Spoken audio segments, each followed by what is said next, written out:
오늘 말씀은 고린도후서 3장 1절로 6절 말씀입니다. 고린도후서 3장 1절로 6절 말씀입니다. 제가 가지고 있는 성경은 신약 성경 288쪽입니다. 288쪽 고린도후서 3장 1절로 6절 말씀입니다. 다 찾으신 줄 알고 제가 봉독에 올립니다. 우리가 다시 자천하기를 시작하겠느냐? 우리가 어찌 어떤 사람처럼 전거서를 너희에게 붙이거나 혹 너희에게 막거나 할 필요가 있느냐? 너희가 우리의 편지라 우리의 마음에 썼고 무사람이 알고 읽는 바라.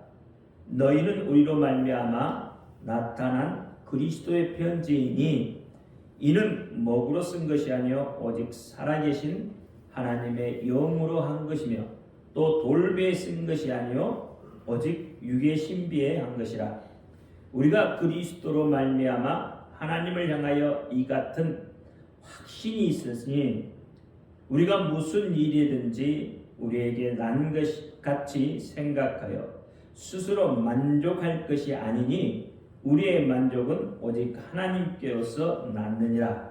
저가 또 우리로 새 언약의 일꾼되게 만족해 하셨으니 의문으로 하지 아니하고 오직 영으로 함이니 의문은 죽이는 것이요 영은 살리는 것임이니라. 아멘. 기도합니다. 할렐루야. 하나님 감사합니다. 오늘 이 시간에 함께하여 주옵소서. 종이 비록 부족하고 연약하고 입술이 우둔할지라도 오늘 종의 입술을 들어 사용하여 주옵소서. 종의 입술로 선포되는 모든 말씀이 저들의 귀에는 하나님의 말씀으로 들려지게 하옵소서. 사람의 말, 종의 말로 받지 않게 하여 주옵소서.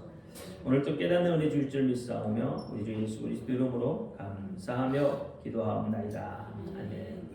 오직 예수, 우리 예수님밖에 없습니다. 우리를 구원하실 분 예수님 한 분밖에 없습니다. 주 예수의 평강이 여러분에게 임할지어다. 아멘. 우리 베드로의 신앙 고백합니다. 예수님 당신은 그리스도시요 살아계신 하나님의 아들이십니다. 예수님 당신은 나의 구세주 나의 전부이십니다. 아멘. 오늘 제목이 뭐였죠? 너희는 그리스도의 편지니라. 여러분 혹시 최근에 편지를 써보신 적이 있습니까?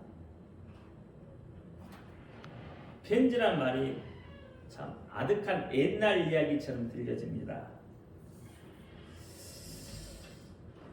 그렇다면 여러분 혹시 근래에 편지를 받아보신 적이 있습니까? 편지를 아니고 카톡을 받아봤겠죠. 여러분 우체통에 보면 정겨운 편지 한 통이 없습니다. 우체통에 보면 전부가 뭐예요? 돈 내라는 그런 고지서로 가득 차 있습니다. 참 옛날에는 이 편지 한 통에 웃고 울었던 시절이 있었어요. 수많은 소식들이 편지를 통해서 전해주고 들려졌습니다. 수많은 청춘들이 연애 편지로 사랑을 전달하기도 했고 부고를 전하는 슬픈 소식도 편지를 통해서 슬픔을 위로받기도 했습니다. 취업과 승진의 기쁜 소식도 편지 속에 담아 보내기도 했습니다. 어찌 보면 편지라는 것은 참 낭만이 있는 것입니다. 그런데 오늘날 이 문명이 발달하다 보니까 이런 편지를 쓰기보다는 핸드폰에 문자 메시지로 편지를 대신하기도 하고요. 핸드폰이 모든 것을 공유하고 여러분 이모콘가 대신 마음을 전하는 시대입니다. 이런 시대에 편지 이야기를 한다는 것이 시대에 뒤처져 있는 것 같지만 예수님은 여전히 우리에게 편지로 매일매일 보내고 계십니다. 혹시 여러분들 중에 예수님께서 보내신 편지를 받아보신 분이 계십니까? 예수님은 매일매일 매 순간마다 우리에게 당신의 그 사랑의 메시지를 보내고 계세요. 무엇을 통해 보내시죠? 성경 말씀을 통해서 편지를 써 보내고 계십니다. 예수님께서 택하신 당신의 종들을 통해서 편지를 써 보내고 계시다 이 말이죠.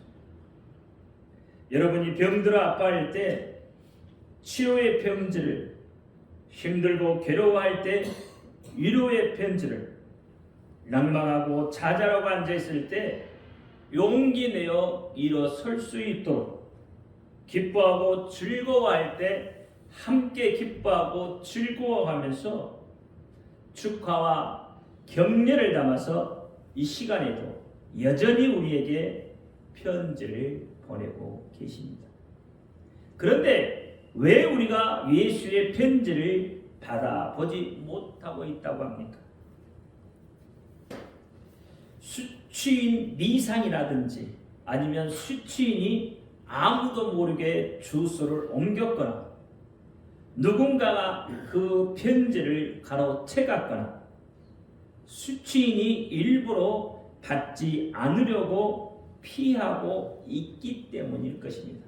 베드로후서 3장 5절에 보니까 이는 하늘이 예적부터 있는 것과 땅이 물에서 나와 물로 성립한 것은 하나님의 말씀으로 된 것을 저희가 불어 잊으려 합니다. 일부러 받지 않으려고 한다는 거죠. 세상은 먹으로 종이에 써 보내지만 때론 이같이 분실되고 유실될 수 있습니다. 그러나 예수님은 어떤 비바람이 불어와도 어떤 환경 속에서도 분실되고 유실될 수 없는 그런 사랑의 편지를 우리 마음에 쓰시고 계시다고 말씀합니다. 오늘 본문 2절과 3절 말씀을 다시 한번 봅니다. 너희가 우리의 편지라 우리 마음에 썼고 무사람이 알고 읽은 바라. 너희는 우리를 말미암아 나타난 그리스도의 편지이니 이는 먹으로 쓴 것이 아니요 오직 살아계신 하나님의 영으로 한 것이며 또 돌비에 쓴 것이 아니요 오직 유귀의 신비에 쓴 것이다. 아멘입니다. 이렇게 마음에 새겨진 편지가 오늘 또 기다림으로 읽혀지고 있느냐의 말이죠. 연애 편지나 또는 자녀에게서 온 편지를 가슴에 안고 늘 그 편지를 들여다보고 읽고 또 읽고 기다림 속에서 행복해하던 그들처럼 예수님께서 보내신 편지를 여러분 매일 들여다보고 계시느냐 이 말입니다. 그럼 예수님께서 우리에게 보내신 그 편지의 내용이 무엇일까요?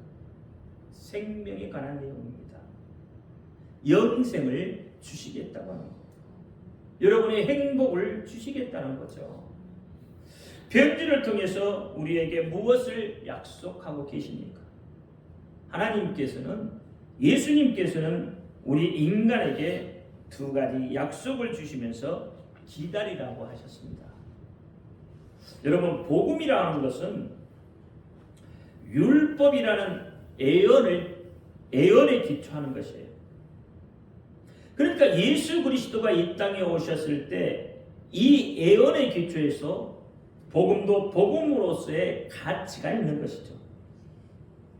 어떤 한 사람이 벼랑간 태어나서 말하고 있는 게 아니란 말이죠. 내가 너희가 기다리던 예수다. 내가 너희가 기다리던 구세주다. 이렇게 밤중에 홍두깨 튀어나오는 식으로 벼랑간 쑥 나타나는 것이 아니라는 거예요. 예수님의 오심은 구약 성경에 오리라고 예언되어 있다 이 말입니다. 그 예언대로 예수님이 와야만이 율법이 율법으로서의 기능을 다하는 것이기 때문에 율법에서 말하는 예수님이 나타났을 때 예수 그리스도가 우리에게 복음이 되어진다는 거예요. 복음은 율법과 선지자가 증거해 오고 있는 것입니다.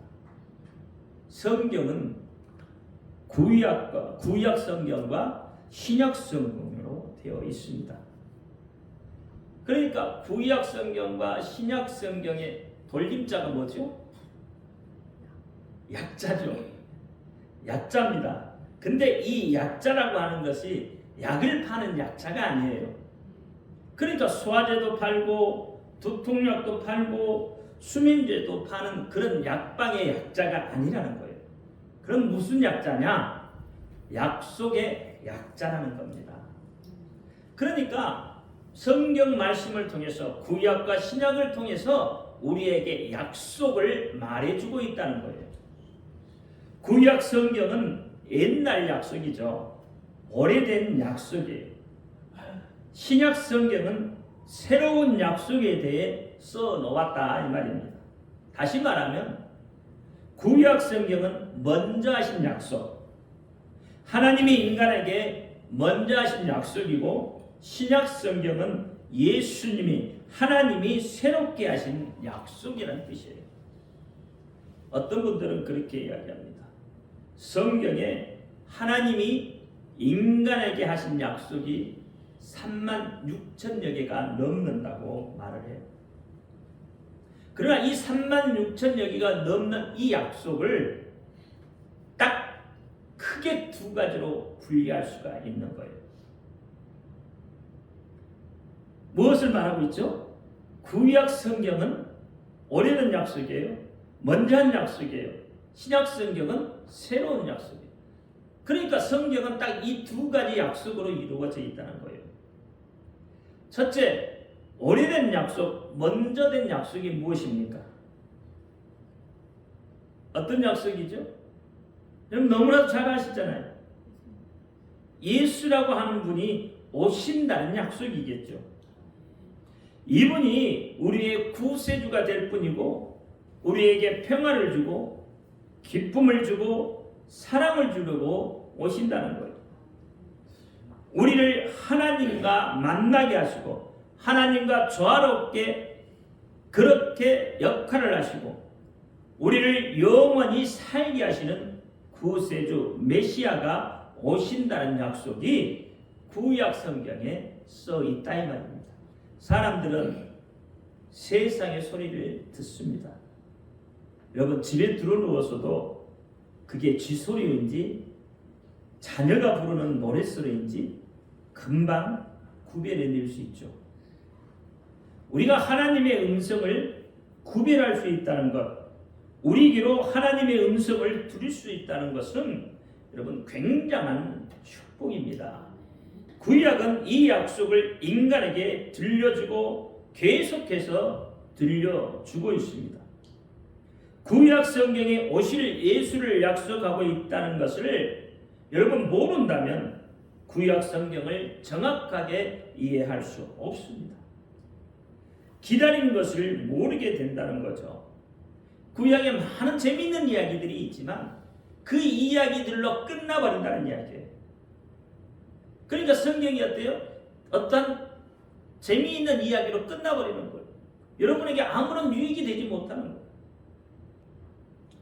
그래서 어떤 일이 벌어지냐면요, 여러분 구약 성경에 약속하고 있는 그 내용을 모르면 누군가가 와서 솔깃한 소리를 하면 어떻게 되죠? 복이나 구하게 되고 세상에 귀신을 섬기듯이 예수님을 받아들이고 만다 이 말입니다. 그러니까 여러분 여기서 누군가는 뭐죠? 마귀 사탄이겠죠. 거짓 선지자겠죠. 그들이 와서 어떻게 한다고요? 솔깃한 이야기를 하면 여러분 그 소리 듣는 거예요. 마태복음 4장에 보면 예수님이 마귀에게 시험 받으신 이야기를 여러분 잘 연상해 보시면 아마 알 거예요. 마귀가 여러분한테 와서 쏙닥쏙닥 하면 여러분 무엇을 구하게 되죠? 먹을 거 구하게 되는 거예요. 명예 구하게 되는 거예요. 차라리 그런 거 구할 수밖에 없는 거예요. 정말로 참 신앙인이 되고자 한다면 구약 성경에서 뭘 써놓았는가, 무슨 약속을 우리에게 하고 있는가를 알아야 한다 이 말입니다. 두 번째 약속은 예수님께서 다시 오신다는 거죠. 신약 성경은 새 약속이었어요. 구약 성경에서부터 오겠다고 약속하신 그 예수님을 만나게 되니까 우리는 무슨 약속을 갖게 되었죠? 승천하신 예수님이 다시 오시겠다는 약속. 구약 성경에서 약속하신 그 메시아가, 그 예수 그리스도가 이 땅에 오셨어요. 그리고 약속한 대로 피 흘리심으로 우리의 죄를 용서하셨습니다. 이렇게 죽음의 문제를 해결하시고 두 번째 사망에 처해지지 않는다는 약속, 그 축복을 우리에게 주신 거예요. 그러니 이제 다시 오실 그분을 기다리라고 말하고 있는 거예요. 예수님의 약속은 이 둘째 사망에 이르지 않게 하겠다는 약속을 우리가 받은 거죠. 사도행전 1장 11절에 그래요. 가로되 갈릴리 사람들아 어찌하여 서서 하늘을 쳐다보느냐? 너희 가운데서 하늘로 올려오신 이 예수는 하늘로 가심을 본 그대로 오시리라 하였느니라. 계시록 22장에도 내가 속히 오리라 라고 연거푸 3번이나 반복해서 이야기를 하고 있어요. 어떤 사람이 그랬어요. 왜 예수님을 기다려야 하느냐고. 여러분, 왜 예수님을 기다려야 하죠? 예수님을 기다리는 이유가 뭐예요? 그것은 예수님이 기다리라고 했기 때문에 기다리는 거예요. 뭐 특별한 이유가 있어요? 주인이 기다리라고 하면 기다리는 거죠. 다시 오시겠다고 약속하고 가셨으니까. 그래서 기다리는 거예요. 다시 오시겠다는 것이 뭐예요? 그게 새 약속이다 이 말이에요. 예수 그리스도가 이 땅 위에 오셨는데 그가 하늘로 가셨다가 어느 날 분명히 다시 오시겠다고 하셨다 이 말이에요. 구약 시대의 사람들은 예수를 고대하고 기다렸습니다. 마찬가지로 오늘날 신약 시대의 성도들도 또 기다리고 기다리는 거예요. 예수 그리스도의 피로 용서받은 성도들은 또다시 예수 그리스도가 재림하실 때까지 뜨겁게 기다리고 열망하며 기다려야 하는 거예요. 그런데 오늘날 믿는 사람들을 통해서 예수를 기다리는 모습을 볼 수가 없습니다. 예수님이 이 땅에 오셨는데도 사람들은 예수님을 알아보지 못했습니다. 오히려 그를 죽이려 했고 그에게 침을 뱉었고 그에게 돌을 던지며 그를 희롱하며 쫓아다녔습니다. 우리는 그들을 보면서 참 어리석은 민족이다, 어리석은 사람들이다 이렇게 이야기합니다. 그토록 기다리던 구주가 오셨는데 왜 그들은 예수님을 알아보지 못할까요? 우리는 예수님을 눈으로 보지 못하고 손으로 만지지도 못했는데 그분이 내 죄를 용서하신 구세주이신 것을 믿음으로 알고 있는데 왜 그들은 몰랐느냐 이 말이에요. 그들은 예수를 보고 만지고 직접 말씀을 들었는데도 불구하고 왜 예수님을 몰랐느냐. 지금도 그들은 완악하고 교만해서 예수님을 받아들이기를 거부합니다.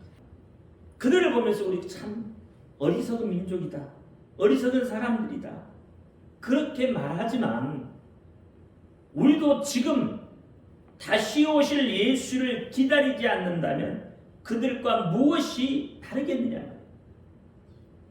그들과 아마 똑같을 거예요. 세상이 주는 약속, 쾌락과 황락과 욕심, 이런 것들이 여러분 바람이 불면 훅 날아가 버린 것들이 있잖아요. 그런데 그런 것들을 붙잡기 위해서 예수 믿기를 외면하고 예수의 이름 부르기를 외면하고 있는 우리의 모습들을 바라본다 이 말이에요. 그러면 우리의 모습이 이스라엘 모습과 무엇이 달라요? 유대인들의 모습과 무엇이 다르겠느냐? 2000년 전에 예수님을 거부했던 그들의 모습과 오늘 우리의 모습이 무엇이 다르냐 말이에요. 우리가 더 신앙이 있습니까? 우리가 더 믿음이 있는 사람들입니까? 정말 그렇습니까, 여러분? 그들을 비난할 수 있는 믿음을 우리가 가지고 있느냐 이 말이에요. 우리는 다시 오신다는 약속을 가지고 있느냐. 지금은 그 약속이 손수 쓰신 편지를 통해서 우리 신비에 전해지고 있습니다. 예수님은 분명히 다시 오신다 그 말. 구약 시대의 사람들은 예수를 못 봤지만 믿음으로 소를 잡고 양을 잡고 염소를 잡아 피를 흘리면서 예수님이 오시리라는 것을, 예수님이 오시리는 그 꿈을 가지고 예수님 오시기를 기다리고 열망하며 제사를 지냈습니다. 아브라함도 예수님을 기다렸고 모세도 믿음의 선진들도 모두 예수님이 오시기를 기다렸습니다.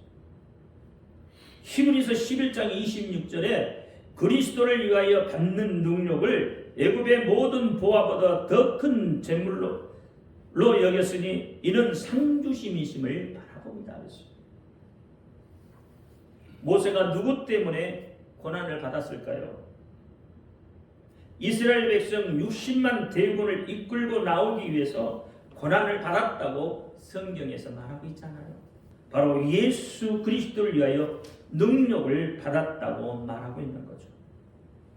구약시대 사람들이 기다리던 그 모든 약속은 이제 다 이루었다고 예수님께서 말씀하셨잖아요. 마지막 십자가상 위에서 마지막 하신 말씀이 뭐였어요? 다 이루었다. 요한복음 19장 30절에 예수께서 신포도주를 받으신 후 가라사대 다 이루었다 하시고 머리를 숙이시고 영원히 돌아가시니라 했어요. 인간이 용서받고 하나님과 화해하고 하나님을 만날 수 있도록 피 흘리심으로 그동안에 그렇게 구약시대의 사람들이 기다리던 일을 예수님께서 십자가상에서 다 이루어 놓았다고 말씀합니다. 구약의 선지자들이 무엇을 말하고 있죠? 바로 죄에서 구원할 분이 오시리라고 예언하고 또 예언하고 있다 이 말입니다. 그래서 율법과 선지자는 피 흘리는 분이 오실 것을 같이 기다리고 있었던 것입니다. 결국 율법이 한 일이나 선지자가 한 일이나 같은 것이다 이 말이에요. 구세주가 와서 피 흘리는 너희는 하나님의 자녀가 된다. 이 구세주가 와서 피를 흘리시고 죽으시면 너희는 하나님의 자녀가 된다. 하나님을 아버지라고 부르는 그 엄청난 특권을 받으리라는 거죠. 이것이 율법이 말하고 선지자가 공통점으로 말하고 있다는 거예요. 갈라디아서 3장 24절에 이같이 율법이 우리를 그리스도에게로 인도하는 모막 선생이 되어 우리로 하여금 믿음으로 말미암아 의롭다함을 얻게 하려 하십니다. 이렇게 이야기하고 있잖아요. 여러분 선지자가 뭐예요? 뭐 하는 사람이에요? 선지자가 뭐 하는 사람이에요? 선지자는 애언하는 사람이라 같다 이 말이에요. 애언자예요, 애언자. 쉽게 이야기하면 그러니까 피 흘리는 자가 오실 것이라고 애언한 거다 이 말이에요. 선지자들은 피 흘릴 자가 오시는 것을 잊어버릴까 봐 입으로 고백하고 양의 피를 흘리면서 기억하시면서 오실 분을 기다렸다 이 말이에요. 오늘날 예수 믿는 우리도 예언자이잖아요. 여러분의 예언자 아니에요? 우리가 예언자와 선지자이기 때문에 과거의 선지자들, 예언자들이 한 일을 우리도 해야 하는 거죠. 베드로전서 2장 9절에 보니까 오직 너희는 택하신 족속이요 왕 같은 제사장들이요 거룩한 나라요 그의 소유된 백성이니 이는 너희를 어두운 데서 불러내어 그의 기이한 빛에 들어가게 하신 자의 아름다운 덕을 선전하게 하렵니다. 뭘 선전해요? 다시 오신다. 예수 그리스도가 피 흘려 죽으셨다. 부활하셨다는 거. 그리고 승천하시고 다시 오셨다는 거. 그거 선전하라는 거예요. 선전하는 게 뭐죠, 여러분? 전도, 선교. 근데 여러분은 다 예수 믿는 자고 예언자고 선지자이기 때문에 제사장이기 때문에 뭐 해야 되는 거예요?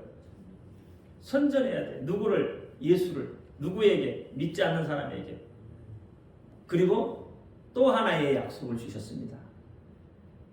그 약속은 바로 우리를 데리러 오시겠다는 거죠. 우리를 데리러 다시 오시겠다는 거예요. 요한복음 14장 3절에 가서 너희를 위하여 처소를 예비하면 내가 다시 와서 너희를 내게로 영접하여 나 있는 곳에 너희도 있게 하리라. 데리러 오겠다는 거죠. 많은 사람들이 예수님 다시 오심을 기다리지 않는 것 같지만 그래도 우리는 예수님 다시 오시겠다는 그 약속을 정말로 믿어야 합니다. 성령이 임하시면 성령이 오시면 예수님께서 내 죄 때문에 죽으셨다는 것과 부활하셨다는 것 그리고 다시 오시리라는 것을 알게 된다 이 말이에요. 우리에게 임하신 성령님은 우리에게 기다림에 대한 믿음과 소망을 주고 계시는 거예요. 여러분 이명환 목사님 이스라엘 선교 중에 여러분 다치면서까지 예수의 이름을 증거하고 다닙니다. 예수의 다시 오심을 선포하는 이유가 무엇이겠습니까? 예수 다시 오심을 사모하고 그 기다림의 열망 때문이 아니겠습니까? 한 영혼이라도 더 하나님께로 인도하고 그 갈망이 그 속에 있기 때문에 아니겠느냐. 불신자들의 영은 지금 죽어 있겠습니까? 아니면 살아 있겠습니까?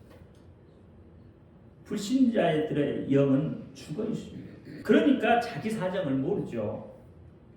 모르니까 어떻게 해요? 기껏 아는 것이 뭐죠? 돈만 벌면 잘 될 것이라는 거예요. 내가 명예만 얻으면 잘 될 것이다. 그 정도에서 그치지만 우리는 우리 안에 우리의 영이 살아있어서 하나님의 말씀까지 내 속에서 역사하고 있으니까 나는 생명을 얻었다는 거예요. 나는 영생한다는 거예요. 나는 하나님의 자녀라고 고백할 수 있다는 거예요. 여러분 고린도전서 2장 11절에 뭐라고 했어요? 사람의 사정은 사람 속에 있는 영 외에 누가 아니요. 이와 같이 하나님의 사정도 하나님의 영 외에는 아무도 알지 못한다 그랬어요. 내 속에 있는 영이 나를 모르니까 내가 알 수 있는 게 없다 이 말이에요. 그러니까 불신자의 영은 죽어있는 영이다. 말씀이 들려져야 합니다. 하나님의 말씀이 들려져야 돼요. 사실 기다릴 것이 없는 사람처럼 불행한 사람이 없어요. 어떤 사람에게 여러분 그렇게 물어보잖아요. 어떤 목적을 가지고 삶을 삽니까? 어떤 목적을 가지고 이 세상 삶을 살아요? 그러면 어떤 사람들은 그냥 죽을라만 기다리며 살아요. 여러분 그런 이야기 많이 듣잖아요. 뭐 때문에 살아요? 아무 소망도 없어요. 아무런 비전도 없어요. 아무런 꿈도 없어요.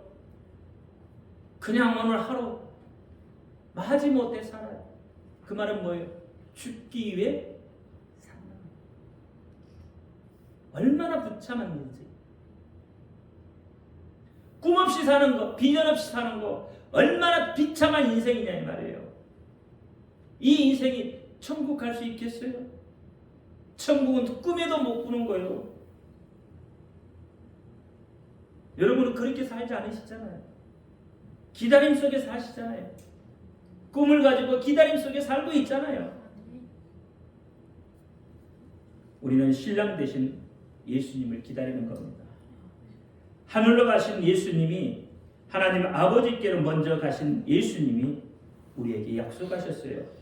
너희를 데리러 오시겠다. 예수님이 나를 데리러 온다는데 여러분, 이보다 더 좋은 일이 있느냐 말이에요. 사랑하는 사람을 기다리는 것, 그것만큼 행복한 것이 없습니다. 모든 것을 희생한다 해도 예수님을 기다리는 것이 우리의 행복의 끝인 것이에요. 세상을 떠나면 낙원에서 기다리고, 살아있으면 육신을 가진 이 속에서 예수님을 기다리는 거예요. 여러분, 손양호 목사님의 즐겨 부르던 노래가 있죠. 주님 노래가 낮에나 밤에나 눈물 머금고 내 주님 오시기만 고대합니다. 가실 때 다시 오마 하신 예수님,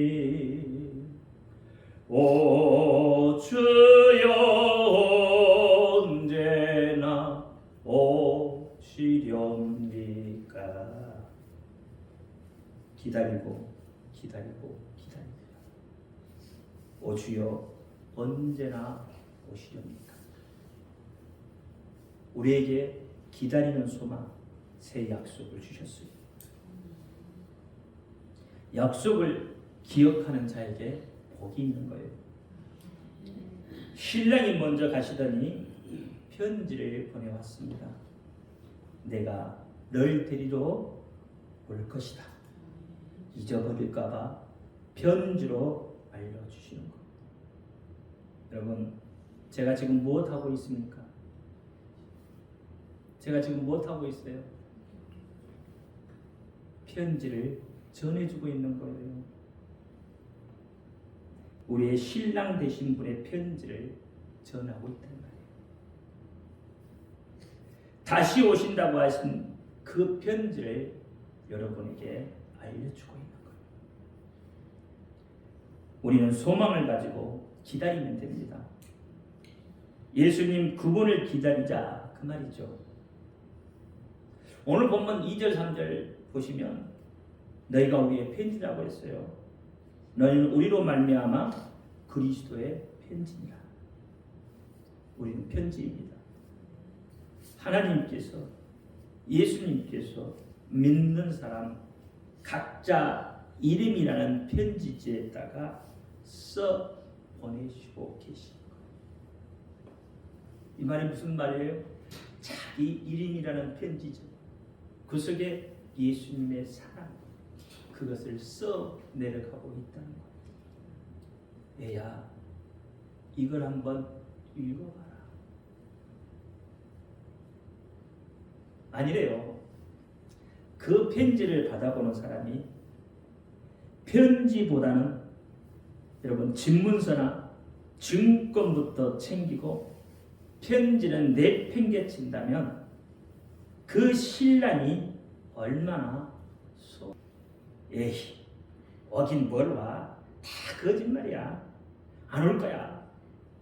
약속을 믿지 못하면 얼마나 가슴이 아프시겠냐. 호세아 2장 19절 20절에 내가 내게 장가들어 영원히 살되 의와 공변됨과 은총과 궁일이 여김으로 내게 장가들어 진실함으로 내게 장가들리니 내가 여호와를 알리라. 신랑을 안다는 이야기죠. 진실함으로 장가들겠다고 약속하셨습니다. 신랑이 장가들러 오겠다고 약속했어요. 너는 내 색이다. 너는 내 색이다. 딴 남자를 바라보지 마라. 딴 사람 쳐다보지도 마라. 나만 기다려라. 약혼을 이미 해놓고 갔다 이 말이에요. 약속을 하고 가셨다 이 말이에요. 미스 성도는요, 성도는 신랑을 기다립니다. 신랑이 보낸 편지를 읽고 또 읽고 또 읽고 또 읽으면서 그 편지가 구겨지지도 않게 잘 보관하면서 또 들여다 봅니다. 여러분 연애할 때 연애 편지 받아보셨죠? 그때 어때요? 한 번이니까 에이 하고 집어 던지나요? 그렇지 않잖아요. 연애 편지 받아보면 어때요? 또 읽어보잖아요. 또 시간이 지나면 또 궁금해서 또 한 번 열어보고 뭐라고 썼나 하고 또 나이 먹어서도 아마 그 연애 편지를 가지고 있는 사람은 혼자 그 편지를 꺼내서 보면서 웃을 거예요. 그렇지 않아요? 온다고 그랬지. 꼭 온다고 그랬어. 기다리고 기다리는 거죠. 세상 유혹이 많아도 기다립니다. 유혹을 물리치면서 기다리는 거예요. 너무 기다리고 기다려서 목이 뻣뻣하게 굳어오더라도 기다리는 거죠. 그렇게 기다리는 겁니다. 여러분 우리 그렇게 기다리고 있잖아요. 2000년 동안 지금 기다리고 있잖아요. 너무 2000년 동안 기다려서 여러분 목이 뻣뻣해지죠? 아닌가요?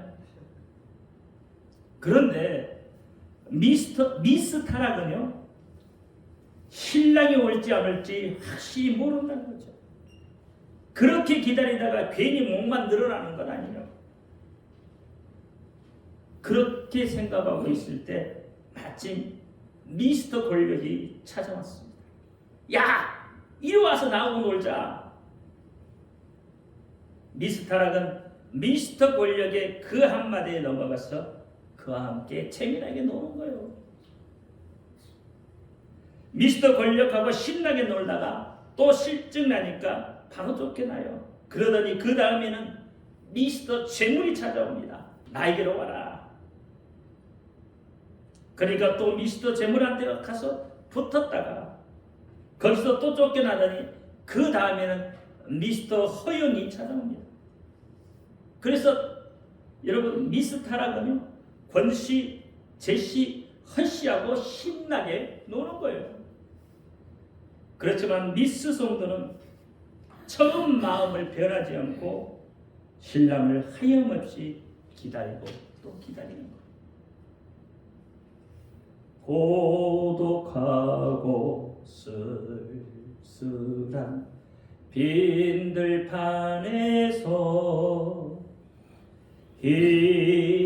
희미한 등불만을 밝히어 놓고 오실 줄 고대하며 기다립니다. 오 주여 언제나 오시렵니까? 그러다가 어느 날이 밖이 갑자기 소란해집니다. 정금 천사가 찾아온 거죠.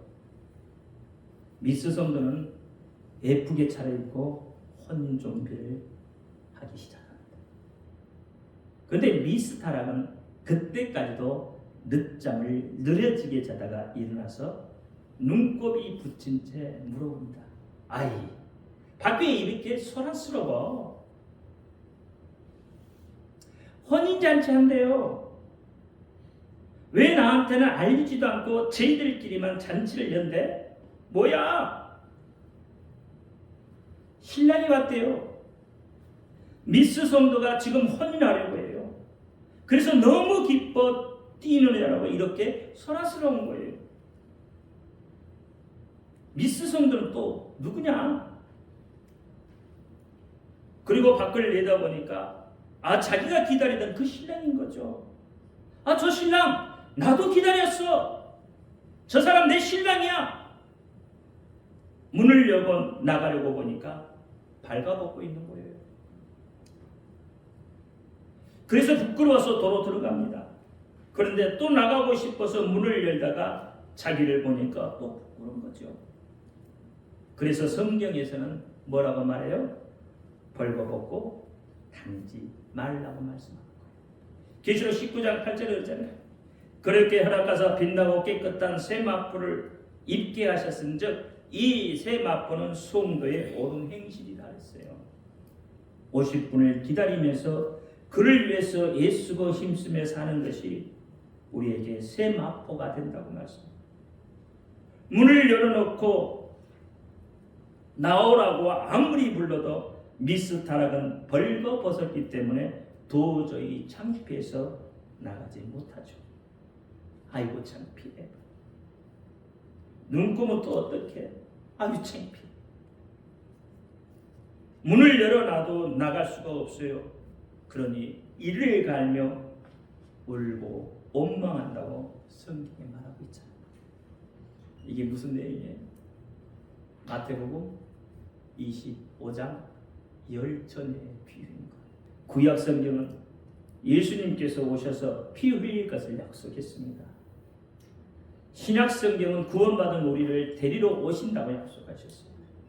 신약 성경은 전부가 다시 오실 예수를, 다시 오실 그 예수를 기다리는 내용으로 되어 있습니다. 그런데 오늘날 어떻게 된 일인지 순전히 돈 잘 벌고 명예 얻고 직장 승진하고 그날만을 기다리고 있다는 거예요. 예수를, 하나님을 자기 성공의 도구로 생각하고 그분을 그렇게 사용하려고 해요. 하나님이 나를 위하여 존재하는 것인 양 생각한다는 말이에요. 잘못된 것이죠. 잘못된 신앙입니다. 하나님은 나를 위해 존재하는 게 아니에요. 내가 하나님을 위해 존재하는 거예요. 엄연한 차이가 있는 거예요. 예수님은 우리에게 다시 오신다고 말씀을 하셨습니다. 복음의 목적은 돈 잘 벌기 위한 것에 있지 않습니다. 다시 오시는 예수를 기다리는 것입니다. 계시록에는 내가 진실로 속히 오리라고 약속했습니다. 어떤 사람은 그렇게 말하죠. 좀 가지고 있는 사람들, 좀 편한 생활을 하는 사람들, 나름대로 있다고 하는 사람들, 그 사람들이 뭐라고 하죠? 우리는 예수님 오시기를 기다린다고 하면 예수님 좀 더 있다가 오셨으면 좋겠다. 왜 예수님 좀 더 있다가 오시면 좋겠다고 하죠? 세상 것 좀 더 즐기겠다는 이야기잖아요. 내 눈곱에 붙은 눈꽃 좀 띄고 더러운 것들 덕들적지 묻히고 머리도 안 감아서 냄새 풍풍 풍기면서 다녀요. 내가 세상 것 좀 즐기다가 이제 실증나면 그때 예수님 오셨으면 좋겠어. 누구로도 그렇지만 영으로 보면 그렇단 말이죠. 또 어떤 사람은 겉은 보기에는 아주 깨끗해요. 나는 하루에 한 번씩 샤워를 꼭 합니다. 육적으로는 깨끗할 줄 몰라도 영적으로 보면 얼굴에 눈곱이 덕지덕지 붙어 있고 땀자국이 줄줄 흘러내리고 입에서는 군내가 풀풀 풍기고 옷은 벌거벗었고 몸에 떼자국이 선명한 사람들이 있어요. 깨끗하게 한다고 했지만 그 속에 뭐가 없기 때문에요? 약속이 없기 때문에. 예수 이름의 약속이 없기 때문에. 그러면서도 신랑을 기다리고 한다는 거죠.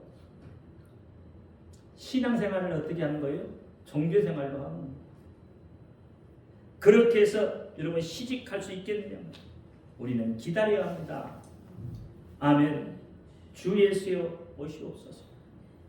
우리는 기다리면서 성장하고 성장하면서 기다리는 거예요.